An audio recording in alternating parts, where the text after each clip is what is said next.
At exactly 2200 hours local time on October 6, 2025, mere hours before Russian President Vladimir Putin's 73rd birthday, the Feodosia Marine Oil Terminal in Russian-occupied Crimea operated under a veil of routine security, its floodlights casting long shadows over 12 enormous storage tanks brimming with millions of liters of diesel, gasoline, and jet fuel destined for Moscow's Black Sea Fleet and ground forces in the ongoing invasion. Night shift workers in insulated uniforms conducted standard inspections, monitoring pressure gauges and ensuring the seamless flow of hydrocarbons through the terminal's intricate network of pipes and pumps. Guards patrolled the fence perimeters with routine vigilance, while advanced Pantsir-S1 anti-aircraft systems scanned the horizons, their missiles primed and ready for any threats detected above 50 meters altitude.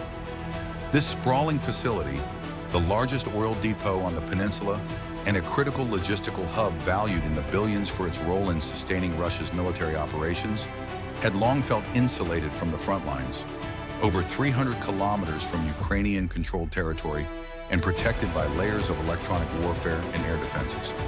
Despite tightening Western sanctions, it continued to pump out essential supplies through shadowy rerouting to Allied navies and ground units, embodying a sense of unassailable freedom deep in occupied land. But more than 300 kilometers away, in fortified Ukrainian bunkers scattered along the mainland's eastern borders, a meticulously orchestrated retaliation was brewing. Intelligence officers from the Security Service of Ukraine, SBU, and the main intelligence directorate huddled over illuminated screens, finalizing strike coordinates derived from Allied satellite imagery, defector testimonies, and real-time open-source intelligence gathered from platforms like X. This operation was no spur-of-the-moment assault. It was the culmination of Ukraine's escalating DeepStrike campaign, which had already hammered Russian energy infrastructure with repeated drone attacks, including prior hits on Feodosia itself just days earlier on October 7th and again on October 13th, marking the third strike in 2 weeks. Timed deliberately for the eve of Putin's birthday, the assault followed Russia's brutal October 5th barrage of over 500 drones and missiles that targeted Ukrainian energy grids and civilian sites, including a maternity hospital in Sumy, stretching Russian defenses thin and depleting interceptor stocks.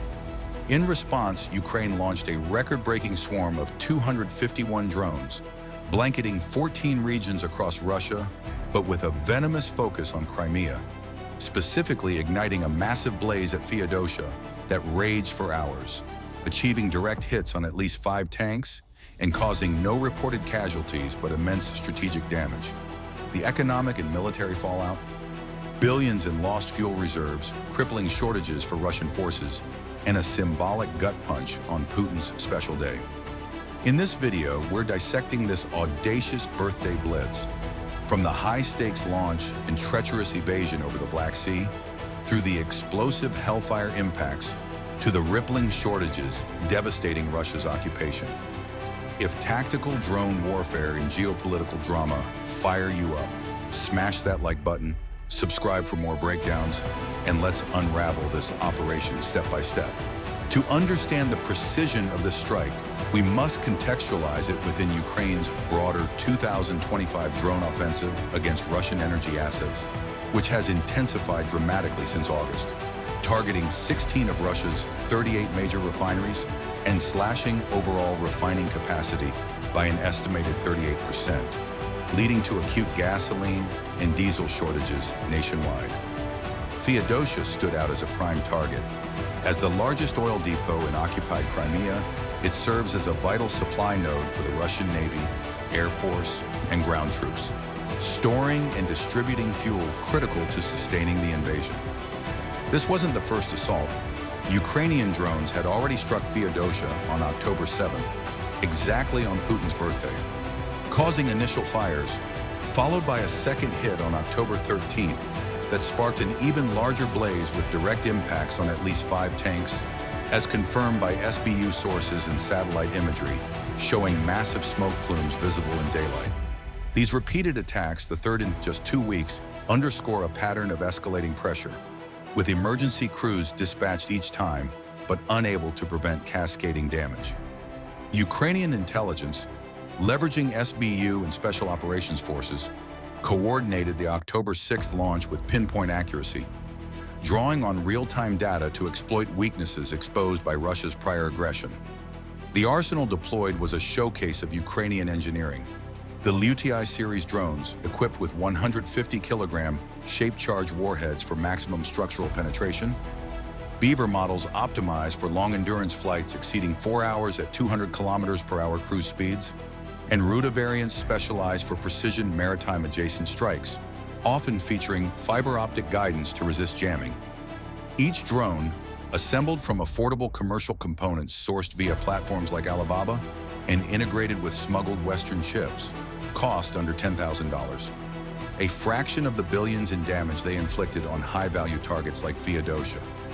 The launch sequence initiated at 22:30 from hidden coastal sites along Ukraine's Black Sea perimeter. Crimea vector confirmed swarm airborne, crackled over encrypted radios.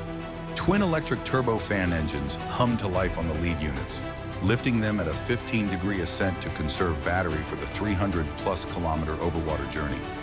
Operators in reinforced bunkers, armed with high-resolution joysticks and multi-monitor setups, oversaw the feeds through secure fiber optic connections, impervious to Russian electronic disruptions. Fuel and navigation calculations were ruthless. Burn rates fine-tuned to 5 liters per hour, algorithms accounting for Black Sea wind shear, wave-induced turbulence, and thermal gliding opportunities to extend range amid the chilly October night air, which could shave 10% off efficiency in sub-zero conditions. Russia's exhaustive October 5th assault, deploying over 500 projectiles that hammered Ukrainian infrastructure, had critically depleted their air defense inventories, leaving S-400 systems and MiG patrols undermanned and understocked, creating an ideal breach for Ukraine's retaliatory Blitz. The swarm formation was tactical genius. Core heavies flanked by expendable decoys to saturate radars and draw fire, ensuring the warhead-laden units reached Feodosia's 12 tanks intact. Roughly 1 hour post-launch, the Vanguard wave traversed the open Black Sea, hugging a 10-meter altitude to capitalize on Earth's curvature for natural radar concealment.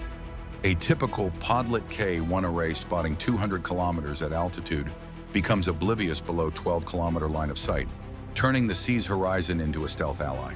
But Russian naval and coastal defenses were vigilant. Intrusion alerts cascaded through command chains as subtle blips emerged on scopes, prompting immediate MiG-31 scrambles from Crimean air bases. These interceptors, racing at Mach 2.8 with R-33 missiles, guzzled fuel voraciously, restricting patrols to 1,500-kilometer round trips. Crimea's proximity strained but feasible, yet the swarm's low profile complicated locks. The lead drone operator, adrenaline surging in the bunker, maneuvered a sharp evasion around floating buoys, the UAV's compass erratic from proximate electromagnetic pulses. Inertial navigation kicked in flawlessly. Gyroscopes and accelerometers delivered dead reckoning, augmented by optical sensors fixing on wave patterns or distant shorelights. Trailing decoys bore the assault, cheap Gerbera units exploding under Tor M2 fire from coastal batteries, tracers illuminating the waves in vivid lethal displays. Projections accounted for 20% losses to such flak, but numerical superiority propelled the primaries forward. Approaching Crimean shores around 0100, electronic countermeasures ramped up. Repellent 1 stations blanketed frequencies with 400 watts of noise, pixelating operator displays to 480p glitches. Engage autonomous, commanded the leads. Built-in resilience shone. Frequency hopping spectrum tech cycled 128 channels per second in secret patterns, mitigating drops without full severance. Irritating but operable. A Pantsir battery-fixed lock, firing staggered anti-drone missiles. 50 meters, 30 meters, 10 meters altitudes for a fragmentation kill box, each with 200 tungsten spheres bursting at 1,800 meters per second for 10-meter lethal radii.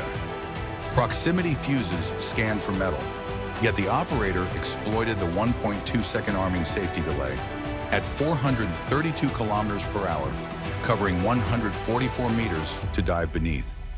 Safeties preventing detonation. Leveling at 5 meters, the drone undercut gun depressions of -5 degrees. Twin 30mm cannons hammered 5,000 rounds per minute in boxing zones, but 3.5-second lags, calc, aim, travel, versus 2-second pivots, outdated solutions, spiral hoses, wasted munitions. Coastal checkpoints activated. Soldiers, alerted via telegram, swarmed with AK-74s, firing at electric wines. At 10 meters, drones threaded safety corridors, though 1 in 5 decoys crashed amid concentrated volleys. A Buck M3 ambush loomed. Decoys overloaded scopes. Random jinx disrupted Kalman predictions. Math for cruise missiles failed against Hummingbird agility. Dawn inversions masked plus 10 degrees Celsius motor heat with sea thermals. By 0330, Feodosia's infrastructure gleamed. 12 tanks, pipes, ready for Hellfire. 0330, varied speeds foiled Doppler, threats dismissed as wave clutter. A K630 spun 10K RPM. Kalman fails on zigzags. PK-10 chaff ignored versus CAMS. TK-25E jammed, hopping held 480p. PKMS lagged 0.8 seconds versus reflexes. Manual dives under -5 degrees. The critical juncture hit at 0330 as the lead Lyutyi drone zeroed in on Feodosia's primary storage clusters.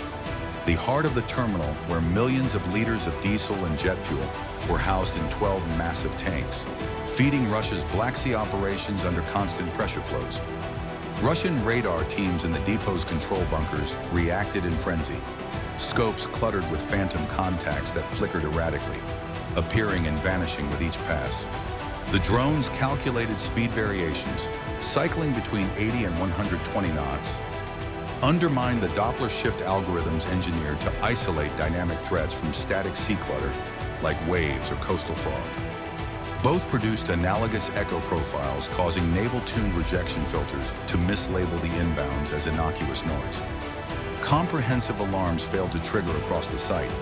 No widespread evacuation sirens blared, highlighting the element of surprise in this repeated assault. The third in 2 weeks. Defenses mobilized in desperation.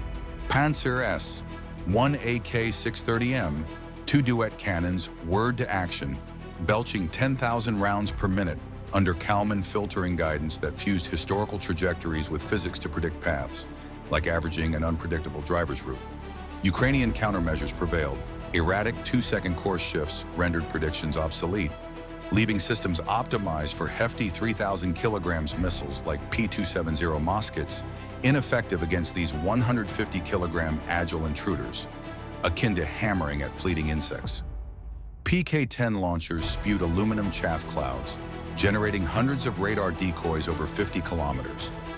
Lethal to automated missiles, but dismissed as sparkling irrelevancies by human-guided optical feeds. TK-25E suites flooded spectra with 200 watts from 20 megahertz to 40 gigahertz, snapping lesser links, but frequency hopping sustained degraded 480p visuals. Ground sentries with PKM guns unleashed barrages from platforms, but temporal physics doomed them. Drones crossed views in 0.8 seconds, surpassing focus, 0.2 seconds, tracking, 0.3 seconds, and aiming, 0.2 seconds, reflexes, firing at ghosts.